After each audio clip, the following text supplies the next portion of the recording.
Hello friends, upcoming எபிசோட்ஸை miss பண்ணாமல் பார்க்கணுன்னா நம்ம சேனலை சப்ஸ்கிரைப் பண்ணிக்கோங்க. நிறைய பேர் சப்ஸ்கிரைப் பண்ணாமலே பார்த்துட்ருக்கீங்க.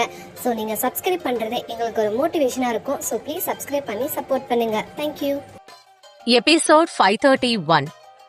விஷ்ணு தன்னை மிகவும் கேவலமாக பேசியதை பார்த்த அனன்யா கொஞ்சம் கூட முகம் சுளிக்கவில்லை. விஷ்ணு, எனக்காக ஒரு 5 minutes என்று அவள் சொல்லிக் கொண்டிருக்கும் பொழுதே குறுக்கிட்ட விஷ்ணு, நடிப்புனா என்னன்னு தெரியாத உனக்காக ஒரு நிமிஷம் கூட நான் வேஸ்ட் பண்ண தயாரா இல்ல. அப்புறம் இன்னொரு விஷயம், இந்த படத்துல சிவானி தான் எனக்கு ஜோடியா நடிக்கணும். அவள் தவிர வேறு யார் கூடவும் நான் நடிக்க மாட்டேன் என்று திட்டவட்டமாக கூறினான். அதற்கு மேல் அனன்யா அவனை வற்புறுத்தவில்லை. ஒரு மிருதுவான புன்னகையுடன் அங்கிருந்து கிளம்பினாள். திரைப்படம் மற்றும் தொலைக்காட்சி துறையில் 3 வகையான நடிகர்கள் இருக்கிறார்கள். முதல் வகை திறமையானவர்களாகவும் பிரபலமானவர்களாகவும் இருப்பவர்கள். 2வது வகை திறமை இருந்தும் பிரபலமாக முடியாதவர்கள். 3வது வகை பிரபலமாக இருப்பார்கள், ஆனால் அவர்களிடம் திறமை இருக்காது. விஷ்ணுவை பொறுத்தவரையில் அதில் அனன்யா 3வது வகையை சேர்ந்தவள்.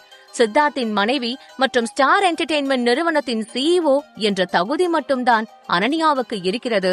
மற்றபடி அவளிடம் நடிப்பு திறமையே கிடையாது என்று அவன் நினைத்துக் கொண்டிருந்தான். விஷ்ணு கோவப்பட்டு பேசுவதை பார்த்த கார்த்திக், அனன்யா, உங்க திறமைய பத்தி எனக்கு தெரியும். இந்த கேரக்டருக்கு நீங்க பொருத்தமா இருப்பீங்க. விஷ்ணு பேசினத மனசுல வச்சுக்காதீங்க என்று அவளை சமாதானம் செய்தான். அவன் பேசியதை அனன்யா பெரிதாக எடுத்துக்கொள்ளவில்லை. கார்த்திக்குடன் சேர்ந்து ஸ்டுடியோவுக்குள் சென்றாள். என்னதான் அனன்யா அந்த கம்பெனியின் CEO-வாக இருந்தாலும் கூட சிவானி அளவுக்கு அவளால் நடிக்க முடியாது என்று அந்த படக்குழுவில் இருந்த அனைவரும் நினைத்தார்கள். கண்டிப்பாக அவள் சொதப்ப போகிறாள் என்று நினைத்தவர்கள் ஆர்வத்துடன் அந்த ஸ்டுடியோவில் அவளுடைய பெர்ஃபார்மன்ஸை பார்க்க காத்து கொண்டு இருந்தார்கள். ஆனால் விஷ்ணு மட்டும் அந்த ஸ்டுடியோ பக்கம் திரும்பி கூட பார்க்கவில்லை. அனன்யாவின் திறமை மீது கார்த்திக்கிற்கு நம்பிக்கை இருந்தது. படக்குழுவினர் அனைவரின் சம்மதம் வேண்டும் என்று அனன்யா சொல்வது அவனுக்கு பிடிக்கவில்லை என்றாலும் அவருடைய கருத்துக்கு மதிப்பு கொடுத்தவன், அனன்யா, ஏதாவது ஒரு சீனை நடிச்சு காட்டுங்க என்று கூறினான். உடனே அனன்யா, இதுவரைக்கும் சிவானி 80 சீன்ஸ் நடிச்சு முடிச்சிருக்காங்க, அதுல இருந்து ஏதாவது ஒரு சீன் எடுத்து கொடுங்க, அதை நடிச்சு காட்டுற என்று சொல்லவும் அதை கேட்ட கார்த்திக் மட்டுமல்ல, அனைவரும் திகைத்து போனார்கள். அங்கு அடுக்கி வைக்கப்பட்டிருந்த ஸ்கிரிப்ட் பேப்பரில் இருந்து கார்த்திக் ஒரு சீனை எடுக்க போக அவனை தடுத்த அனன்யா, கார்த்திக், நீங்க எடுக்க வேண்டாம் என்று கூறியவள் தனக்கு நடிக்கவே வராது என்று கூறிய அசிஸ்டன்ட் டைரக்டரை பார்த்து அங்கு அடுக்கி வைத்திருந்த பேப்பர்களை சுட்டிக்காட்டி, நீங்களே இதிலிருந்து ஒரு சீனை எடுத்துக் கொடுங்க என்று கூறினாள். தான் எந்த சீன் எடுத்துக் கொடுத்தாலும் அவளால் நடிக்க முடியாது, கண்டிப்பாக அனைவர் முன்பாகவும் அவமானப்பட போகிறாள் என்று நினைத்துக் கொண்டே அந்த அசிஸ்டன்ட் டைரக்டர் அந்த பேப்பர்களிலிருந்து தோராயமாக ஒன்றை உருவி கொடுத்தான். அதில் சீன் 47 என்று வந்திருந்தது. புரொடக்ஷன் டீம் உடனே சிவானி நடிப்பில் ஏற்கனவே ரெக்கார்ட் செய்திருந்த வெர்ஷனை ப்ரொஜெக்டர் ஆபரேட்டரிடம் ஒப்படைத்தார்கள்.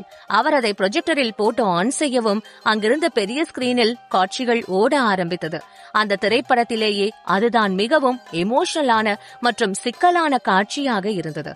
இந்த படத்தின் ஹீரோயின் தன் கணவன் வாங்கி வந்திருந்த புதிய பால் பவுடரை கலந்து தன் குழந்தைக்கு குடிக்க கொடுத்துவிட்டு அதை தூங்க வைக்கிறாள். சிறிது நேரத்தில் தூங்கிக் கொண்டிருந்த குழந்தையின் வாய் மற்றும் மூக்கிலிருந்து ரத்தம் வழிகிறது. அதை பார்த்த ஹீரோயின் பதறி போய் தன் குழந்தையை ஹாஸ்பிட்டலுக்கு தூக்கி கொண்டு ஓடுகிறாள்.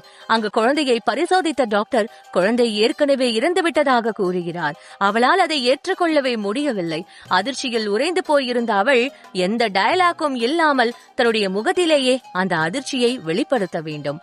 நேர்மையாக சொல்ல வேண்டும் என்றால் சிவானியின் நடிப்பு இதில் அந்த அளவுக்கு பிரமாதமாக இல்லை என்றாலும் குறை சொல்ல முடியாத அளவுக்கு அற்புதமாக இருந்தது. ஸ்கிரிப்டில் என்ன இருந்ததோ அதை அவள் அப்படியே பின்பற்றி இருந்தாள். இந்த காட்சியில்தான் இப்பொழுது அனன்யா நடிக்க வேண்டும். இப்பொழுது தான் முதல் முறையாக நடிக்க இருக்கும் அனன்யா எந்த டயலாக்கும் இல்லாமல் தன்னுடைய பாடி லாங்குவேஜ் மற்றும் கண்களை வைத்தே தன் மனதில் இருக்கும் உணர்ச்சிகள் அனைத்தையும் வெளிப்படுத்தி எப்படி நடிக்கப் போகிறாள்? கண்டிப்பாக சிவானி அளவுக்கு அவளால் நடிக்க முடியாது என்று அனைவரும் நினைத்துக் கொண்டு இருந்தார்கள். அனன்யாவுக்கு அருகில் வந்த கார்த்திக், அனன்யா, உங்களால இந்த சீனை பண்ண முடியுமா, இல்லனா வேற சீன் ஏதாவது பண்றீங்களா என்று கேட்டான். இல்ல கார்த்திக், என்னால முடியும் என்று அனன்யா நம்பிக்கையுடன் சொல்ல அதை கேட்ட கார்த்திக் புரொடக்ஷன் டீமை பார்த்து, அனன்யா கிட்ட ஸ்கிரிப்ட கொடுங்க என்று கூறினான். உடனே அனன்யா, இல்ல எனக்கு வேண்டாம், என்று மறுத்துவிட்டாள். அந்த ஸ்கிரிப்ட் அவளே எழுதியது. அதில் இருக்கும் ஒவ்வொரு சீனும் ஒவ்வொரு டயலாக்கும் அவள் அனுபவித்து எழுதியது. அதனால் அது அனைத்தும் ஆணி அடித்தது போல அவளுடைய மனதில் பதிந்து போயிருந்தது. அவளுடைய தன்னம்பிக்கையை பார்த்து நம்பிக்கையுடன் தலையசைத்த கார்த்திக், செட்டை கிளியர் பண்ணுங்க, ஹீரோயின் ஹாஸ்பிட்டலுக்குள்ள வர சீனை ஷூட் பண்ணலாம் என்று கூறினான். அனைவரும் அனன்யாவின் பெர்ஃபார்மன்ஸை பார்க்க ஆர்வத்துடன் இருக்க அந்த கூட்டத்திற்கு நடுவில் ரியாவும் அபியும் இருந்தார்கள். அபி தன்னுடைய மொபைல் கேமராவை ஆன் செய்து வைத்துக் கொண்டு அனன்யாவின் பெர்ஃபார்மன்ஸை தன்னுடைய மொபைலில் படம் பிடிக்க தயாராக இருந்தாள். இந்த படத்திலேயே இதுதான் ரொம்ப எமோஷனலான கஷ்டமான சீன். கண்டிப்பா இவங்களால இதுல நடிக்க முடியாது, சொதப்பதான் போறாங்க. ஐயோ பாவம், நம்ம சிஇஓ மேடம் எல்லாரும் முன்னாடியும் அசிங்கப்பட போறது பார்க்க எனக்கே சங்கடமா இருக்கு என்று கூட்டத்திற்குள் இருவர் தங்களுக்குள் கிசுகிசுத்துக் கொண்டார்கள். ஆனால் அனன்யா இதை எதையும் கண்டு கொள்ளவில்லை. எஸ் ஐ கேன் என்று மட்டும் அவள் தன் மனதிற்குள் திரும்ப திரும்ப சொல்லிக் கொண்டாள். அனைத்தும் தயாராக இருக்கிறதா என்று ஒரு முறை பார்த்த கார்த்திக், ஸ்டார்ட், கேமரா, ஆக்ஷன் என்று சொல்ல அந்த ஸ்டூடியோ முழுக்க கிளாப்பர் போர்டின் சத்தம் எதிரொலித்தது. கையில் பொம்மை குழந்தையுடன் ஹாஸ்பிட்டல் கதவை திறந்து கொண்டு புயல் போல உள்ளே வந்த அனன்யா அங்கிருந்த டாக்டரிடம் வாயிலும் மூக்கிலும் ரத்தம் வழிய சுயநினைவின்றி தன்னுடைய கையில் இருந்த குழந்தையை காட்டி, டாக்டர், என் குழந்தைக்கு என்ன ஆச்சுன்னு தெரியல, சீக்கிரம் பாருங்க டாக்டர் என்று படபடப்பாக கூறினாள். குழந்தையின் நிலையை பார்த்த டாக்டரிடமும் அந்த பரபரப்பு தொற்றிக் கொண்டது. உடனே அவர் அங்கிருந்த ஸ்ட்ரெச்சரில் குழந்தையை படுக்க வைத்து தன்னுடைய ஸ்டெத்தோஸ்கோப்பை எடுத்து குழந்தையை பரிசோதித்தார். குழந்தை ஏற்கனவே இறந்துவிட்டது என்று அவருக்கு தெரிந்துவிட்டது. ஆனால் கோவலனிடம் நீதி கேட்கும் கண்ணகி போல தலைவிரி கோலமாக நின்று கொண்டிருக்கும் அனன்யாவிடம் இந்த விஷயத்தை எப்படி சொல்வது என்று அவர் தயங்கினார். அவர் தயங்குவதை பார்த்த அனன்யாவின் ஹார்ட் பீட் பல மடங்கு எகிரியது. டாக்டர் பிளீஸ், என் குழந்தைக்கு என்னாச்சு சொல்லுங்க என்று நடுங்கும் குரலில் கேட்டாள். இதற்கு மேல் அவளிடம் மறைக்க முடியாது என்று உணர்ந்த doctor, sorry to say this, உங்க குழந்தை ஏற்கனவே இறந்து போயிடுச்சு என்று சொல்லவும் டாக்டர் கூறியதை 1% கூட அனன்யா நம்பவில்லை. டாக்டர், நல்லா செக் பண்ணி பாருங்க, இப்பதான் கொஞ்ச நேரத்துக்கு முன்னாடி நல்லா விளையாடிட்டு இருந்த குழந்தைக்கு பால் கொடுத்த என்று கூறினாள். இல்லம்மா, நல்லா செக் பண்ணிட்டேன், உங்க குழந்தை இறந்து போயிடுச்சு என்று டாக்டர் திரும்பவும் அழுத்தம் திருத்தமாக கூறினார். அப்பொழுதும் அனன்யா நம்பவில்லை.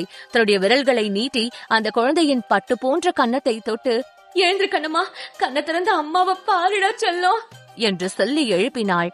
ஆனால் அந்த குழந்தையிடம் எந்த அசைவும் இல்லை. அவளால் இன்னும் தன் குழந்தை இறந்து போனதை நம்ப முடியவில்லை. அப்படியே அதிர்ச்சியில் விழிகள் விரிய உறைந்து போய் சிலை போல நின்று விட்டாள். அவள் அழவில்லை, கத்தி ஆர்ப்பாட்டம் செய்யவில்லை. அதிர்ச்சியில் அவள் உடல் தடதடவென்று நடுங்கியது. அவளுடைய கண்களில் 10 மாதம் சுமந்து பெற்ற தன்னுடைய குழந்தை தன்னை விட்டு போன வலி, வேதனை, தன் குழந்தையை காப்பாற்ற முடியவில்லையே என்ற இயலாமை, ஏக்கம், குற்ற உணர்ச்சி ஆகிய அனைத்து உணர்ச்சிகளும் வெளிப்பட அவள் கண்களிலிருந்து கண்ணீர் வழிந்தது.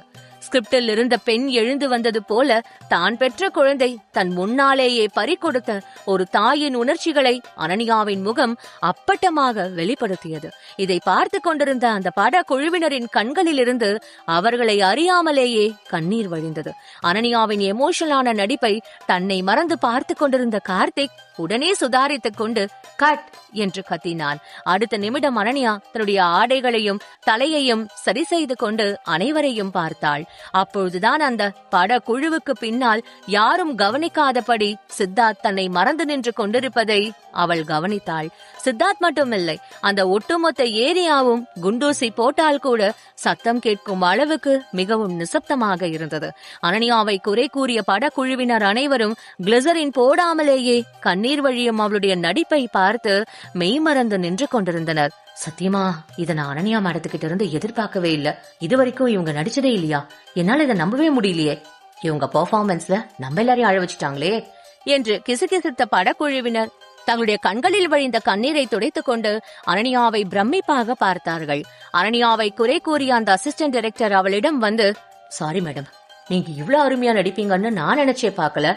நிஜமாவே நீங்க இதுவரைக்கும் இதுலயுமே நடிச்சது இல்லையா என்று நம்ப முடியாமல் கேட்கவும் அவள் ஒரு அமைதியான புன்னகையுடன் இல்ல என்று மெதுவாக தலையை அசைத்தாள். சிறிது நேரத்திற்கு முன்பு ஸ்கிரீனில் பார்த்த ஷிவானியின் பெர்ஃபார்மன்ஸுடன் ஒப்பிட முடியாத அளவுக்கு அனன்யாவின் ஆக்டிங் மிகவும் சிறப்பாகவும் இயல்பாகவும் இருந்தது.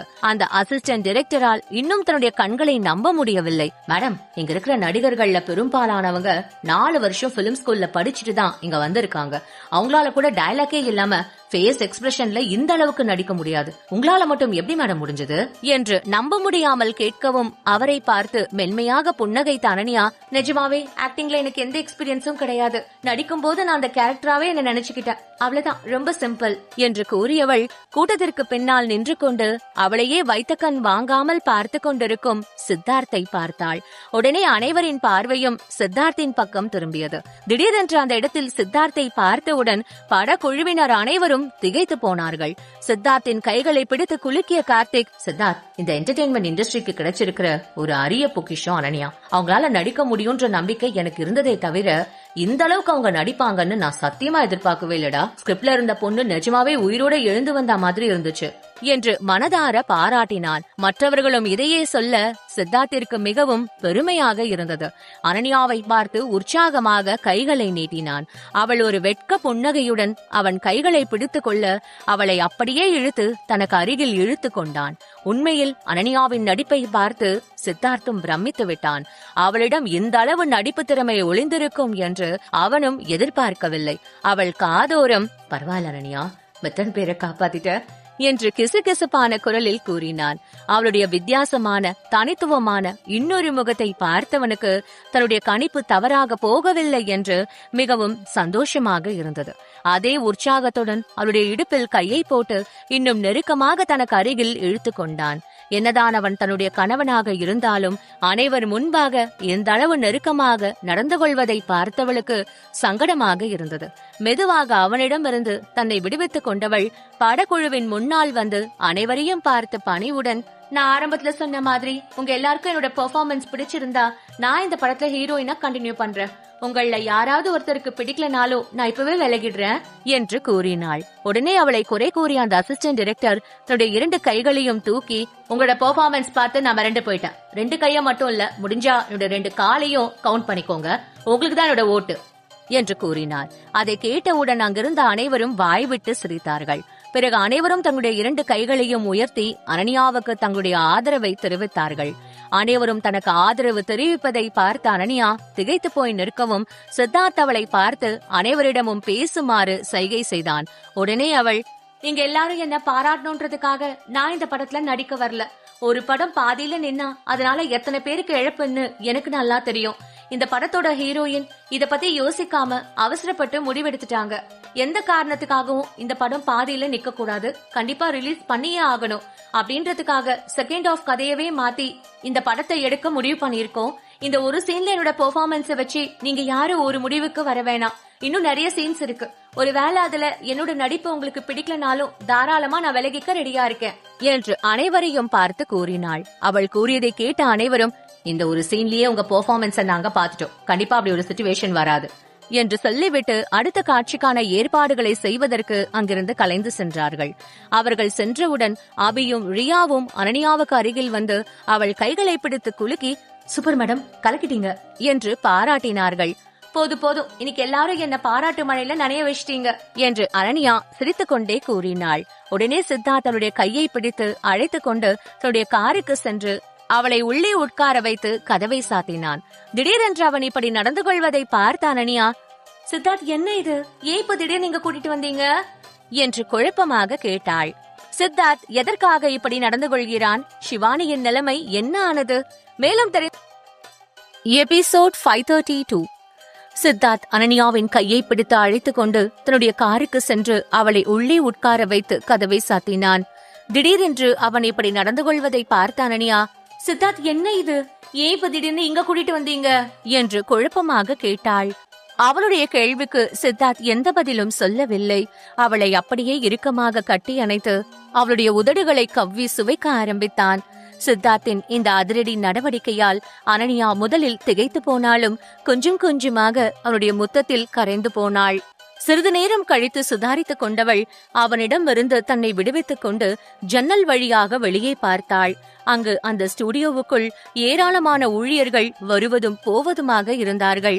அவனிடமிருந்து முழுமையாக தன்னை விடுவித்துக் கொண்டவள், சித்தார்த், என்ன இது, நமக்கு கல்யாணம் ஆகி 2 குழந்தைகள் இருக்காங்க என்று வெட்கத்துடன் சினுங்கினாள். அதை பார்த்து சித்தார்த், எத்தனை குழந்தைங்க இருந்தா என்ன, நீ எப்பவும் எனக்கு ஸ்பெஷல் தான். உன்னோட பெர்ஃபார்மன்ஸ பார்த்த உடனே அங்கேயே உன்னை கட்டி பிடிச்சி முத்தம் கொடுக்கணும்னு எனக்கு தோணுச்சு. நீ சங்கடப்படுவியன்னு தான் நான் என்ன கண்ட்ரோல் பண்ணிக்கிட்டு இருந்தேன். உன்னோட இந்த பெர்ஃபார்மன்ஸுக்கு என்னோட சின்ன கிஃப்ட் இது என்று சித்தார்த் கூறினான். இப்படிதான் கிஃப்ட் கொடுப்பாங்களா? அங்க பாருங்க, வெளியில எல்லாரும் நம்ம காரையே பார்த்துட்டு இருக்காங்க. நீங்க முதல்ல கம்பெனிக்கு கிளம்புங்க என்று கூறி அனன்யா காரில் இருந்து கீழே இறங்கினாள். கண்டிப்பா நான் போகணுமா அனன்யா என்று சித்தார்த் கேட்கவும், ஆமா, நீங்க இங்க இருந்தா இங்க இருக்கிறவங்களால ஒழுங்கா வேலை செய்ய முடியாது, எல்லாரும் ஒரு மாதிரி பதட்டமா இருப்பாங்க என்று அனன்யா சொல்லவும் வேறு வழி இல்லாமல் சித்தார்த் அங்கிருந்து கிளம்பினான். மறுபுறம் தனக்கு முன்னால் இருந்த இனியாவிடம், ஏனா இந்த என் you are going to be my wife என்று வைபவ் முகம் முழுக்க புன்னகையோடு கூறினான். இனியா எதுவுமே சொல்லாமல் அவனை அதிர்ச்சியோடும் ஆச்சரியத்தோடும் பார்த்தாள். வைபவ் இப்பொழுது சொன்னது இனியாவுக்குள் பல ரோஜாக்களை ஒரே நேரத்தில் பூக்க செய்வது போலதான் இருந்தது. ஆனால் அந்த ரோஜாக்களின் வாசத்தை வைபவ் உணர்ந்துவிடக் கூடாது என்பதில் மிகவும் கவனமாக இருந்தாள். இதெல்லாம் ஓவர் கான்பிடன்ஸ் என்று இனியா சொல்ல, நோ இட்ஸ் நாட் என்று வைபவ் புன்னகையோடு சொன்னான். இவர் ஏன் இவ்ளோ கான்பிடென்டா இருக்காரு? ஒருவேளை எனக்குள்ள இருக்கிற ஃபீலிங்ஸ இவர் கண்டுபிடிச்சிட்டாரோ? இல்ல, அதுக்கெல்லாம் வாய்ப்பே இல்ல. ஏன்னா நானே இன்னும் ஒரு தெளிவான நிலைமைக்கு வரலையே என்று இனியா வைபவை பார்த்தவாறே யோசித்துக் கொண்டிருந்தாள். என்ன இனியா, என்ன அப்படி பாக்குற என்று வைபவ் கேட்கவும், ஒன்னுல்ல என்றாள். ஏதோ இருக்கு, ஆனா என்னன்னு தெரியல. நீயா சொல்ற வரைக்கும் நான் வெயிட் பண்றேன். இல்லனா உனக்குள்ள இருக்கிறத வெளியில வர வைக்க பிளான் போடுறேன் என்று வைபவ் கண்ணடிக்க, பிளானு சின்ன பின்னமா ஆகாம இருந்தா சரி என்றவள் மெல்ல டிவியை ஆன் செய்தாள். இனியாவின் இடத்தில் இப்பொழுது மற்றவர்கள் இருந்திருந்தால் இந்நேரம் அந்த தாடிக்காரனை நினைத்து பயத்தில் நடுங்கிக் கொண்டு இருந்திருப்பார்கள். ஆனால் இனியாவுக்கு அந்த அளவிற்கு பயம் இல்லை. வைபவிடம் எதையும் சொல்லக்கூடாது என்பது ஒரு பக்கம். இன்னொரு பக்கம் வைபவ் அருகில் இருக்கும் பொழுது அவள் கொஞ்சம் பாதுகாப்பாக உணர்ந்தாள். இங்கு வந்து தன்னை யாரும் எதுவும் செய்ய முடியாது என்ற நம்பிக்கை அவளுக்குள் ஒளிந்து கொண்டிருந்தது. இனியா சோஃபாவில் அமர்ந்து டிவியை பார்த்து கொண்டிருக்க அவளுக்கு பின்னால் அமர்ந்து கொண்டிருந்த வைபவ், உனக்குள்ள இருக்கிற தயக்கம் என்னன்னு எனக்கு நல்லா தெரியும் இனியா, அதை இன்னிக்கே நான் போக்குறேன் என்று நினைத்து இனியாவை பார்த்து கொண்டிருந்தான். சிறிது நேரம் கழித்து, அப்ப நான் கிளம்புறேன் என்றாள் இனியா. உண்மையில் இப்பொழுது வைபவுக்குமே இனியா கிளம்ப வேண்டும். அவன் சொன்ன டிடெக்டிவ் எப்பொழுது வேண்டுமானாலும் கால் செய்யலாம். அப்படி செய்யும் பொழுது இனியா இருப்பது சரியாக இருக்காது என்று அவன் யோசித்தான். அதனால் இனியா கிளம்புவதாக சொன்னவுடன் அவன் புன்னகையோடு தலையை மட்டும் ஆட்டினான். அவள் வாசல் வரை செல்ல வைபவும் அவளுடன் சென்றான். அதுவரை தைரியமாக இருந்தவள் வாசலுக்கு வெளியே ஒரு அடி எடுத்து வைத்ததும் மீண்டும் பயத்தை உணர ஆரம்பித்தாள். அந்த தாடிக்காரன் மீண்டும் வந்தால் என்ன செய்வது என்று பதட்டப்பட ஆரம்பித்தாள். அவளின் கருவிழிகள் ஒரு இடத்தில் நிற்கவில்லை, நொடிமுள் போல் நகர்ந்து கொண்டே இருந்தது. இனியா என்று வைபவ் சொல்ல அவள் சட்டென திரும்பினாள். இனியாவின் முகத்திலிருந்த கலவரம் வைபவையும் அதிர்ச்சிக்குள்ளாக்கியது. அவன் இனியும் பொறுப்பதாக இல்லை. இங்க பாரு இனியா, ஏதோ ஒண்ணு நடந்திருக்கு, ஏதோ ஒண்ணு உன்னை போட்டு உறுத்திக்கிட்டே இருக்கு. அது என்னன்னு சொல்லு. என்னால என்ன பண்ண முடியுமோ அது நிச்சயம் நான் பண்றேன். நீ உனக்குள்ளேயே வச்சுட்டு இப்படி கஷ்டப்பட்டுட்டு இருக்காத என்று வைபவ் அக்கறையோடு சொன்னான். இந்த அக்கறை இனியாவிற்கு சர்க்கரை போல இனித்தது. அதே நேரம் நடந்ததை சொன்னால் வைபவின் உயிருக்கு ஏதேனும் ஆபத்து வந்துவிடுமோ என்று எண்ணி அமைதியாகவே இருந்தாள். இதுதான் பிரச்சனை, இவன்தான் பிரச்சனை என்றால் அதற்கான சொல்யூஷனை தேட முயற்சிக்கலாம். ஆனால் இனியாவின் கதையே வேறு. திடீரென வந்த அந்த தாடிக்காரன் யாரென்றே அவளுக்கு தெரியவில்லை. அதுவும் இல்லாமல் அவன் ஏன் இவளை தேடியதாக சொன்னான் என்பதும் புரியவில்லை. அதனால் பிரச்சனையை எவ்வாறு கையாள்வது என்றும் அவளுக்கும் விளங்கவில்லை. ஒரு நொடி வைபவிடம் சொல்லிவிடலாம் என்று அவளுக்கு தோன்றியது. அடுத்த நிமிடம் சொல்ல வேண்டாம் என்றும் தோன்றியது. இனியா, ஏன் அமைதியா இருக்க?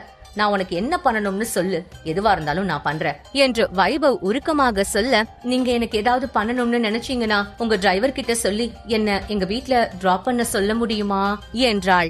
வைபவுக்கு இது மிகவும் ஆச்சரியமாக இருந்தது. இத்தனை நாளில் அவள் ஒரு முறை கூட இப்படியாக கேட்டதே இல்லை. டிரைவர் எதுக்கு, நானே வந்து டிராப் பண்றேனே என்று வைபவ் சொல்ல, நீங்க பேஷண்ட்ன்றத மறந்துடாதீங்க என்றாள் இனியா. அந்த அளவுக்கெல்லாம் ஒன்னும் இல்ல, நான் இப்போ ஓகே தான் என்று வைபவ் கூற, அதெல்லாம் வேண்டாம் விடுங்க, நான் கேப் புக் பண்ணி போய்க்கிறேன் என்று இனியா கொஞ்சம் கோபத்தோடு பேசினாள். சரி சரி, வர வர நீ கோபப்பட ஆரம்பிச்சிட்ட என்று சொன்ன வைபவ் உடனடியாக தன் டிரைவரை அழைத்தான். இனியா காரில் ஏறி கிளம்பினாள். அவளுக்குள் அந்த தாடிக்காரன் மீண்டும் வருவானோ என்ற பயம் இருந்து கொண்டே இருந்தது. ஆனால் இப்பொழுது அவள் இருப்பது வைபவின் காரில். அது அந்த பயத்தை கொஞ்சம் தணித்தது. இனியா சென்றவுடன் வைபவ் வேகமாக தன் அறைக்கு சென்றான்.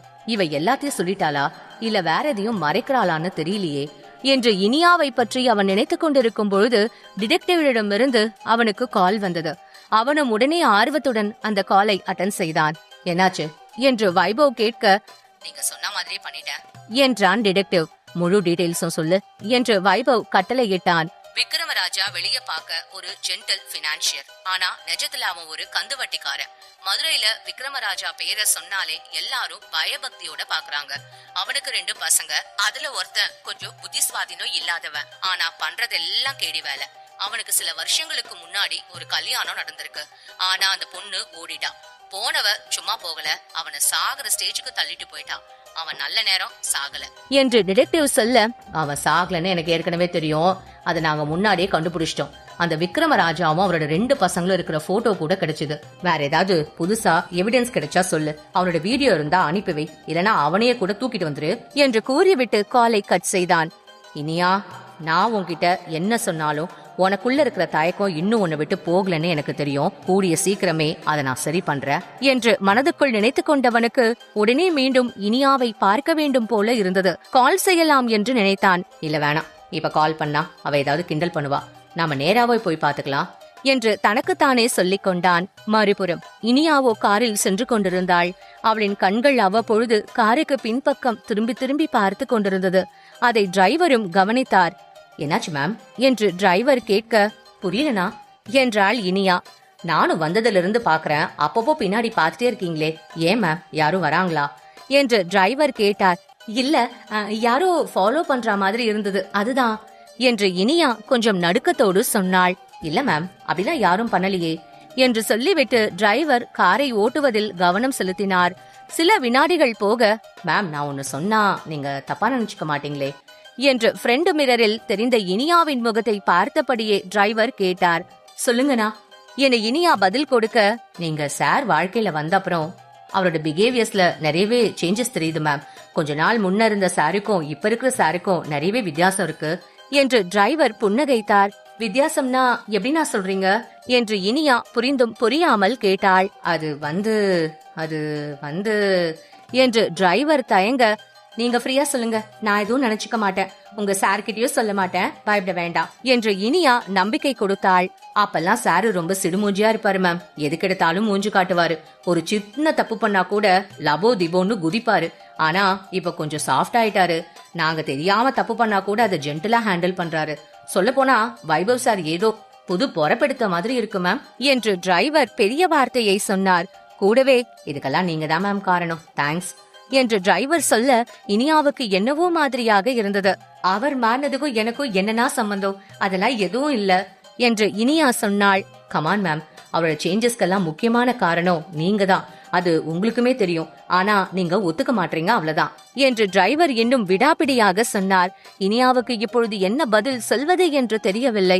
அதனால் அவள் புன்னகைக்க, சார் எங்ககிட்ட நல்லா நடந்துக்கிறாருன்னு மட்டும் இல்ல மேம், அவரோட ஃபேஸ்ல இப்பெல்லாம் எப்பவுமே ஒரு ஸ்மைல் இருக்கு, அந்த ஸ்மைல் அவர் கூட எப்பவும் இருக்கணும், அதுக்கு நீங்க அவர் கூட இருக்கணும் என்று டிரைவர் சொன்னார். இதை கேட்டதும் இனியாவின் முகம் சட்டென மாறியது. டிரைவரும் அதை கவனித்தார். மேம், நான் எதுவும் தப்பா பேசியிருந்தா என்ன மன்னிச்சிடுங்க மேம், மனசுக்குள்ள இருந்தது, இப்போ எல்லாம் வந்துருச்சு என்று டிரைவர் சொல்ல இனியா மௌனமாகவே இருந்தாள். அடுத்த சில வினாடிகளில் அவளின் வீடு வர டிரைவர் அவளை இறக்கிவிட்டு அங்கிருந்து கிளம்பினார்.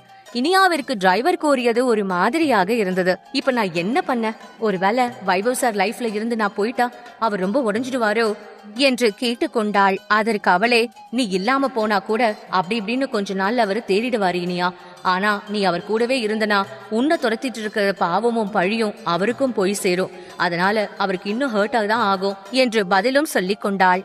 காரிலிருந்து இறங்கி வீட்டுக்குள் செல்வதற்குள் இனியா தனக்குள்ளேயே பல கேள்விகளை கேட்டு பல பதில்களை சொல்லிக் கொண்டாள். டிரைவர் வைபவின் வீட்டிற்கு வர சரியாக அப்பொழுது வைபவ் வீட்டை விட்டு வெளியில் வந்தான். வெளியே போகணுமா சார் என்று டிரைவர் கேட்க, ஆமாமா, நாம இப்ப உடனே இனியா வீட்டுக்கு போகணும், காரை திருப்பு என்று சொல்லவும் டிரைவரும் திருப்பினார். வைபவ் புன்னகையுடன் தன் மொபைல் ஸ்கிரீனில் இருந்த இனியாவின் போட்டோவை பார்த்து கொண்டே காரில் ஏறி அமர்ந்தான்.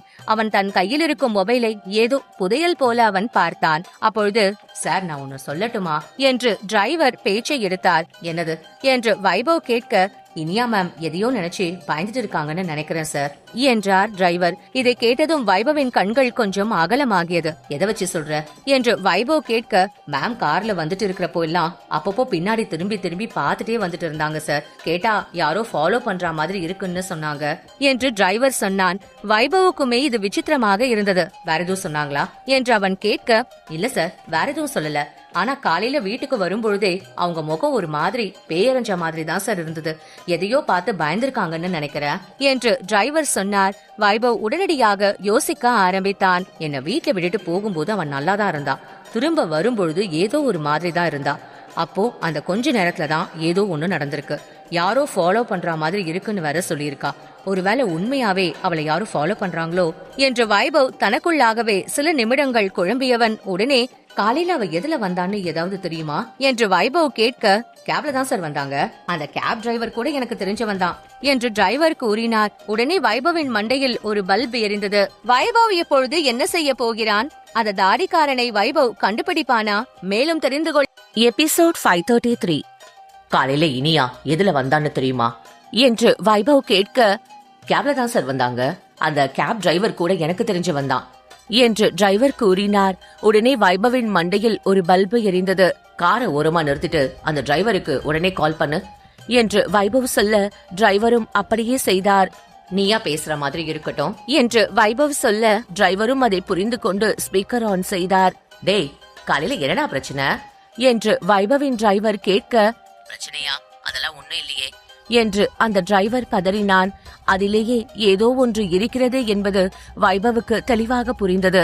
எனக்கு தெரியும்னு சொல்லு என்று வைபவ் மெல்ல சொல்ல, டிரைவரும் அதை அப்படியே ரிப்பீட் செய்தார். ஓ, அப்படிதான் நீ பாத்துட்டியா? அதை ஏன்டா கேக்குற? காலையில ஒரு பொண்ணு என் கார்ல ஏறிச்சு. நானும் டிராப் பண்ண போயிட்டு இருந்தேன். அப்போ திடுத்து பின்ன 2 காரு எங்களை ஃபாலோ பண்ணி வந்துச்சு. நான் காரை நிறுத்தினேன். மாஸ்க் போட்ட ஒருத்தன் கார்ல இருந்து இறங்கி துப்பாக்கியோட வந்தான். அந்த பொண்ணை பார்த்து, ஒன்னதான் இவ்வளவு நாளா தேடிட்டு இருந்தேன்னு சொன்னான். பாவம் அந்த பொண்ணு பயந்தே போயிடுச்சு. அப்புறம் அவனாவே போயிட்டான். இத வெளியே சொன்னா கொன்னுடுவேன்னு வேற மிரட்டினான். நான் தைரியமான ஆளு, அதனால இப்ப சொல்லிட்டேன். அந்த பொண்ணு என்ன பண்ணுதோ பாவம் என்று அந்த டிரைவர் பாவமாகவே சொன்னார். இதை கேட்டதும் வைபவுக்கும் அந்த டிரைவருக்கும் பேரதிர்ச்சியாக இருந்தது. இதனாலதான் இனியா ஒரு மாதிரி இருந்தாளா என்று வைபவ் முணுமுணுக்க அந்த டிரைவர் காலை கட் செய்தார். இப்ப என்ன சார் பண்றது என்று டிரைவர் கேட்க, வைபவும் ஒன்றும் புரியாமல் சிறிது நேரம் அப்படியே நின்று கொண்டிருந்தான். சார், நாம இப்போ இனியா மேம் வீட்டுக்கு போவோமா? அங்க போனா நாம உங்களுக்கு கொஞ்சம் பாதுகாப்பாவது இருக்கலாம் என்று டிரைவர் கூறவும், இப்ப நாம போக வேண்டியதா அங்க இல்ல என்று வைபவ் திடீரென்று கோபமாக கத்தினான். அதில் டிரைவரே அரண்டு போய், சார் என்று மென்மையாக அழைக்க, அந்த டிரைவரை நான் உடனே பார்க்கணும் என்று வைபவ் சொன்னான். டிரைவரால் மறுத்து எதுவும் பேச முடியவில்லை. அதே நேரம் அப்படியே வைபவ் சொல்வதை ஏற்றுக்கொள்ளவும் முடியவில்லை. உடனே தைரியத்தை வரவழைத்துக் கொண்டு, சார் நாம இப்ப உடனே இனியா மேம் வீட்டுக்கு போகலாம். அங்க உங்களுக்கு ஏதாவது ஆபத்து வந்துடுச்சுன்னா என்ன சார் பண்றது என்று டிரைவர் கேட்டார். இல்ல, நடந்ததெல்லாம் வச்சு பாக்குறப்போ இனியாக்குள்ள பயத்தை விதைக்கணும்னே இதையெல்லாம் யாரோ பண்ற மாதிரி இருக்கு. அது யாருன்னு நாம முதல்ல கண்டுபிடிக்கணும் என்று வைபவ் சொன்னான். அவன் சொல்வதில் காரணம் சரியாக இருந்தாலும் டிரைவருக்கு ஏதோ உறுத்தி கொண்டே இருந்தது. அவர் தயங்கியபடியே நின்று கொண்டிருந்தார். அது வைபவுக்கு கொஞ்சம் ஆச்சரியமாக இருந்தது. என்னாச்சு, ஏன் அப்படி நின்னுட்டு இருக்கீங்க என்று வைபவ் கேட்க, இனியா மேம் வந்த பிறகுதான் உங்க முகத்துல நாங்க ஸ்மைலியே பாக்குறோம். அப்படி இருக்கிறப்போ இனியா மேம் பாதுகாப்பா இருக்கணும்ன்றது ரொம்ப முக்கியம் என்றார் டிரைவர். இதை கேட்டதும் வைபவுக்கு ஒரு மாதிரியாக இருந்தது. இனியா அவனுக்குள் நடத்திய மாற்றத்தை பலரும் கவனித்திருக்கிறார்கள் என்பதும் அவனுக்கு நன்றாகவே புரிந்தது. வைபவ் உடனடியாக மொபைலை கையில் எடுத்தான். இனியாவுக்கு கால் செய்தான். முதல் ரிங்கிலேயே கால் அட்டெண்ட் ஆனது. என்ன சார், இந்த நேரத்துல கால் பண்ணிருக்கீங்க என்று இனியா கேட்கவும், நீ இப்ப எங்க இருக்க என்று வைபவ் கேட்க, வீட்லதான் இருக்கேன் சார். ஏன் சார், ஏதாவது எமர்ஜென்சி ஒர்க் இருக்கா என்று இனியா கேட்கவும், இல்ல அதெல்லாம் ஒண்ணும் இல்ல, அங்க எதுவும் பிரச்சனை இல்லையே, எல்லாம் ஓகே தானே என்று வைபவ் நேரடியாக விஷயத்திற்கு வந்தான். நீங்க என்ன கேக்குறீங்கன்னு புரியல சார் என்று இனியா குழம்ப, அங்கெல்லாம் ஓகேவா, எதுவும் பிரச்சனை இல்லையே, கேட்டதுக்கு மட்டும் பதில் சொல்லு என்று வைபவ் கட்டளையிடும் பாணியில் பேச, இங்கெல்லாம் ஓகேதான் என்று இனியா கூறினாள். ஏதாவது ப்ராப்ளம் வந்தா உடனே எனக்கு கால் பண்ணு என்று வைபவ் கூற, அவளும் சரி என்று சொல்ல, வைபவ் உடனே காலை கட் செய்துவிட்டு, இப்போ நாம் அந்த டிரைவர் வீட்டுக்கு போகணும் என்று தன் டிரைவரை பார்த்து சொன்னான். டிரைவரும் தலையசைக்க இருவரும் புறப்பட்டார்கள். இனியாவுக்கு நடந்ததை தெரிந்து கொண்டு வைபவ் அதற்காக ஒரு பக்கம் சீறிக்கொண்டிருக்க, இன்னொரு பக்கம் திடீரென வைபவ் ஏன் கால் செய்து இப்படியெல்லாம் பேசினான் என்று ஒன்றும் புரியாமல் இனியா யோசித்துக் கொண்டிருந்தாள். ஒருவேளை இன்னைக்கு நடந்தது அவருக்கு தெரிஞ்சிருக்குமோ? இல்ல அதுக்கு வாய்ப்பே இல்ல. நாம தான் அதை பத்தி மூச்சு கூட விடலையே. அது சரி, நாம சொல்லலனாலும் பல விஷயங்கள் அவருக்கு தெரிஞ்சிருக்கு. அப்படின்னா இதுவும் தெரிஞ்சிருக்க வாய்ப்பு இருக்குதானே? அங்கதான் ட்விஸ்டே இருக்கு. இது ரோட்ல நடந்திருக்கு, ஆனா அதுவும் அந்த தாடிக்கார யாருன்னு எனக்கே தெரியல. அப்படி இருக்கிறப்போ வைபவுக்கு தெரிஞ்சிருக்க வாய்ப்பே இல்ல. ஒருவேளை ரோட்ல இருக்கிறவங்க யாரும் பார்த்து சொல்லி இருந்தா? ஆனா அங்கதான் பெரிய அளவுல யாருமே இல்லையே. இப்படியாக இனியா தனக்குள்ளாகவே மாறி மாறி முணுமுணுத்துக் கொண்டிருந்தாள். கூடவே பயந்தும் கொண்டிருந்தாள். ஒருவரின் மீது அன்பு அதிகமாகும் பொழுது தன்னால் அவருக்கு எந்த பிரச்சனையும் நேர்ந்துவிடக் கூடாது என்ற பயமும் தொற்றிக்கொள்ளும். சுருக்கமாக சொல்ல வேண்டும் என்றால், அன்பு வைத்தால் பயம் இலவசம். வைபவுக்கு தன்னால் எந்த விதத்திலும் கெடுதல் நிகழ்ந்துவிடக் கூடாது என்பதில் இனியா மிகவும் கவனமாக இருந்தாள். இனியா சகலத்தையும் யோசித்துக் கொண்டிருக்க, திடீரென அவளது மொபைலுக்கு ஒரு அன்னோன் நம்பரிலிருந்து அழைப்பு வந்தது. அதை பார்த்ததும் யாராருக்கும் என்று யோசித்தவள் அந்த காலை அட்டென்ட் செய்ய வேண்டாம் என்று முடிவெடுத்தாள். மீண்டும் அவளுக்கு கால் வந்தது. ஆனால் அவள் அதை கண்டுகொள்ளவில்லை. அப்பொழுது, இப்போ நீ கால் அட்டென்ட் பண்ணலனா வைபவ் உயிருக்கு பிரச்சனை ஆயிடும் என்று மெசேஜ் வந்தது. அதை பார்த்தவுடன் அவள் மனம் படபடக்க ஆரம்பித்தது. அவள் கைகள் நடுங்க ஆரம்பித்தது. அந்த மெசேஜை பார்த்த அடுத்த கணம் மீண்டும் அந்த நம்பரில் இருந்து கால் வந்தது. இனியா உடனே அட்டென்ட் செய்தாள். என்ன இனியா, ஏதாவது சொல்லி பயமுறுத்தினாதான் கால் அட்டென்ட் பண்ணுவியா என்று கரகரப்பான குரல் கேட்டது. மறுபக்கத்தில் இருந்த அந்த குரலிலேயே அது அந்த தாடிக்காரனுடையதுதான் என்பதை இனியா அறிந்து கொண்டாள். அவள் ஹார்ட் பீட் எகிரியது. இனியா, நீ லைன்ல தான் இருக்கேன்னு தெரியும், பேசு என்று மீண்டும் குரல் வர, வைபவ ஒன்னும் பண்ணிடாத பிளீஸ், ஒன்னும் பண்ணிடாத என்று பதறினாள். அந்த அளவுக்கு வைபவ மேல விருப்பமோ என்று சிரித்தபடியே அந்த குரல் வர, முதல்ல யார் நீ? என்னையே இப்படி எல்லாம் நீ பயமுறுத்துற? நான் உனக்கு என்ன பண்ண என்று சோகமாக இனியா கேட்டாள். நீ எனக்கு ஒண்ணுமே பண்ணல இனியா, அதனாலதான் நான் இவ்ளோ பண்ண வேண்டியதா இருக்கு என்று தாடிக்காரன் சொல்ல, இனியாவுக்கு ஒன்றுமே புரியவில்லை. ஏற்கனவே குழப்பத்தில் இருந்தவளுக்கு இந்த பதில் இன்னும் குழப்பியது. நீ என்ன சொல்ற? நீ யாருன்னு எனக்கு தெரியல, நீ யாருன்னு சொல்லு என்று இனியா கேட்கவும், அத நிச்சயம் சொல்லுவேன், ஆனா இப்போ இல்ல, இன்னும் கொஞ்ச நாள் போகட்டும் என்று கூறினான்.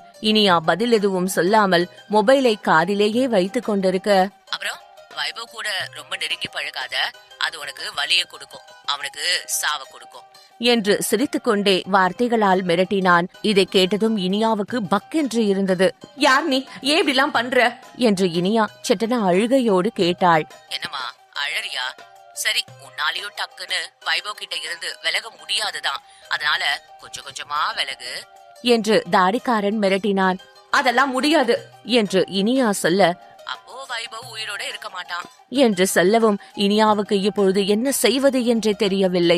அவளுக்கு வைபவுடன் இருப்பதை விட வைபவ் உயிருடன் இருப்பதுதான் முக்கியம். அதே நேரம் வைபவை விட்டு விலகினால் அவன் நிச்சயம் வருத்தப்படுவான் என்பதும் அவளுக்கு தெரியும்.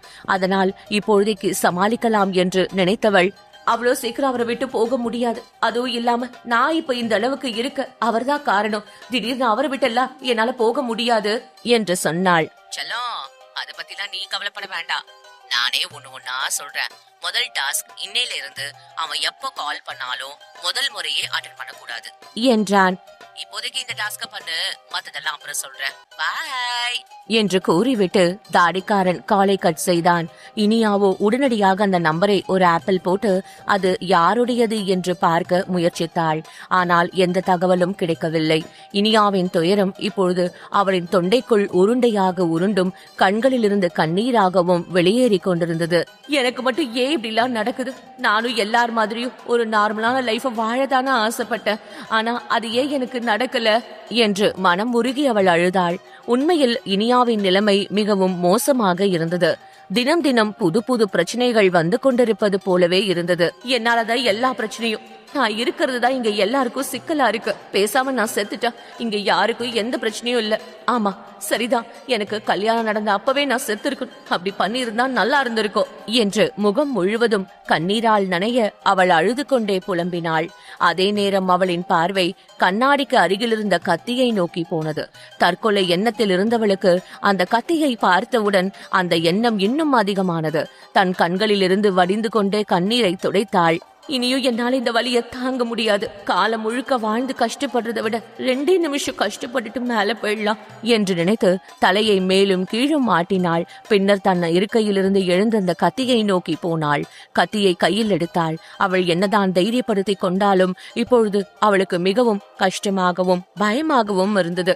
பயப்படாத இனியா, உன்னோட வலிகளுக்கான விடுதலை இதுல இருந்துதான் கிடைக்க போகுது. அதனால இதை ஏத்துக்கோ என்று நினைத்தபடியே கத்தியை வைத்து தன் மணிக்கட்டு நரம்பை அறுக்க தயாரானாள்.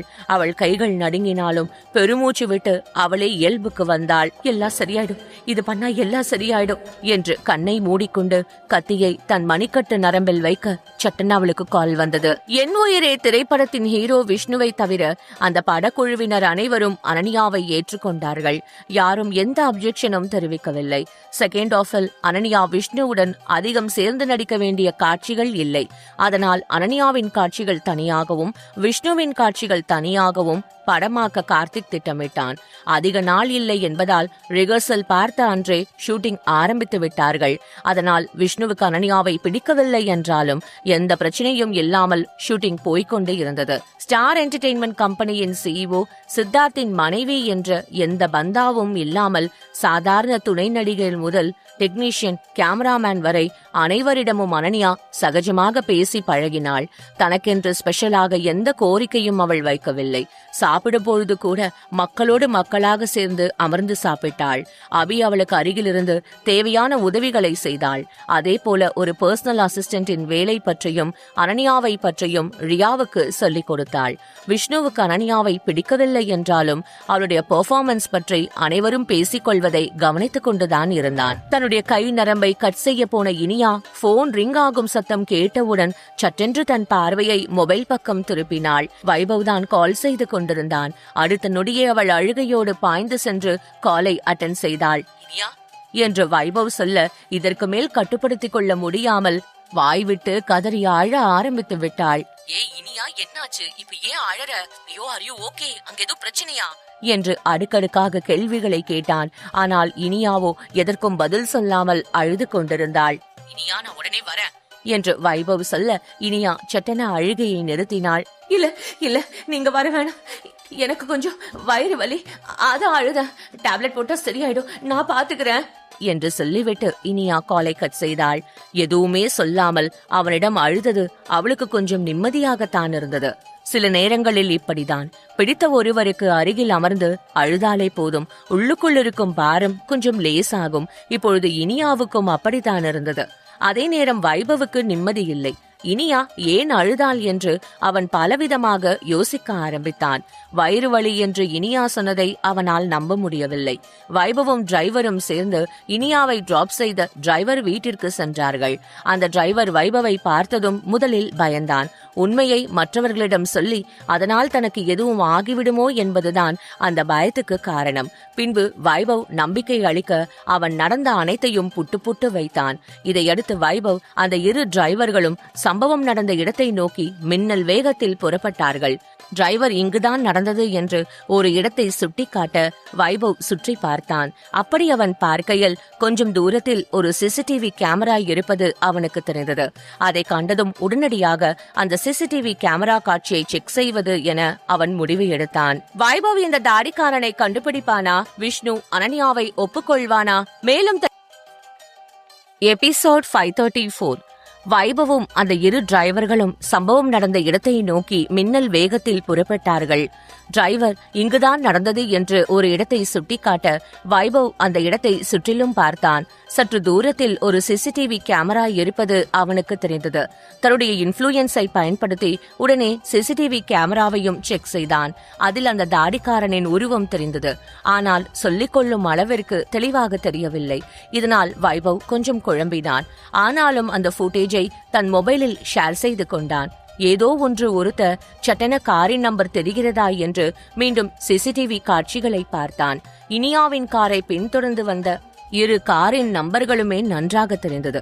அதை நோட் செய்தவன் கொஞ்சம் கூட நேரத்தை வீணடிக்காமல் தனக்கு தெரிந்த இன்ஸ்பெக்டர் ஒருவருக்கு கால் செய்து கார் நம்பர் பிளேட் குறித்து விசாரிக்க சொன்னான். இதெல்லாம் நடந்து கொண்டிருக்கும் பொழுதுதான் இனியாவிடம் இதை சொல்ல வேண்டும் என்று நினைத்து வைபவ் அவளுக்கு கால் செய்தான். ஆனால் அவளோ எடுத்தவுடனேயே அழ அவனுக்கு என்ன சொல்வது என்றும் செய்வது என்றும் புரியவில்லை. சொல்ல வந்ததை சொல்லாமலேயே இருந்து விட்டான். ஆனாலும் இனியா ஏன் அழுதாள் என்ற கேள்வி அவனுக்குள் காட்டாறு போல பாய ஆரம்பித்தது. அவ வயிறு வலின்னு சொல்லிதான் அழுதா. ஆனா அது உண்மையா இருக்க வாய்ப்பில்ல. ஒருவேளை அந்த தாடிக்காரன் திரும்பவும் அவளை பயமுறுத்தி இருப்பானோ. நான் தப்பு பண்ணிட்டேன். டிரைவர் சொன்ன மாதிரி நான் அவளை போய் நேர்ல பாத்துருக்கணும் என்று வைபவ் தனக்குத்தானே தொடர்ந்து பேசிக் கொண்டான். வைபவ் ஏதோ முணுமுணுத்துக் கொண்டிருப்பதை இரு டிரைவர்களும் பார்த்தார்கள். ஆனால் அது என்ன என்று அவர்களுக்கு தெரியவில்லை. அப்பொழுது இனியாவை டிராப் செய்த டிரைவர், சார், நீங்க அந்த மேடம்க்கு என்ன வேணும்னு எனக்கு தெரியாது. ஆனா அவங்க ரொம்பவே பயந்துட்டாங்க. அதை வெளியே காட்டிக்க மாட்டாங்க. இந்த மாதிரி நேரத்துல அவங்க பக்கத்துல யாராவது இருந்தா நல்லா இருக்கும் என்றார். வைபவுக்குமே இது மிகவும் சரி என்று தோன்றியது. அதனால் அவன் உடனடியாக தீவிரமாக யோசிக்க ஆரம்பித்தான். இனியா வீட்டை சுத்தி பாதுகாப்பு கொடுக்கலாம். ஆனா அதனால அவளுக்கு பிரச்சனை வர வாய்ப்பு இருக்கு. பேசாம அவளை என் வீட்டுக்கு கூட்டிட்டு போயிட்டா அங்க என்னையும் செக்யூரிட்டியும் மீறி யாராலையும் வர முடியாது. அவளும் நம்ம கண் பார்வையிலேயே இருந்தா மாதிரி இருக்கும் என்று வைபவ் யோசித்தான். அவனுக்குமே இது சரி என்று தோன்றியது. ஆனால் இனியாவை நேரடியாக அழைத்தால் நிச்சயம் வரமாட்டாள். அதனால் என்ன செய்யலாம் என்று வைபவ் யோசிக்க உடனே அவனுக்கு சந்துருவின் ஞாபகம் வந்தது. அவன் உடனே சந்துருவுக்கு கால் செய்தான். மணி அதிகாலை 3 ஆகி இருந்தது.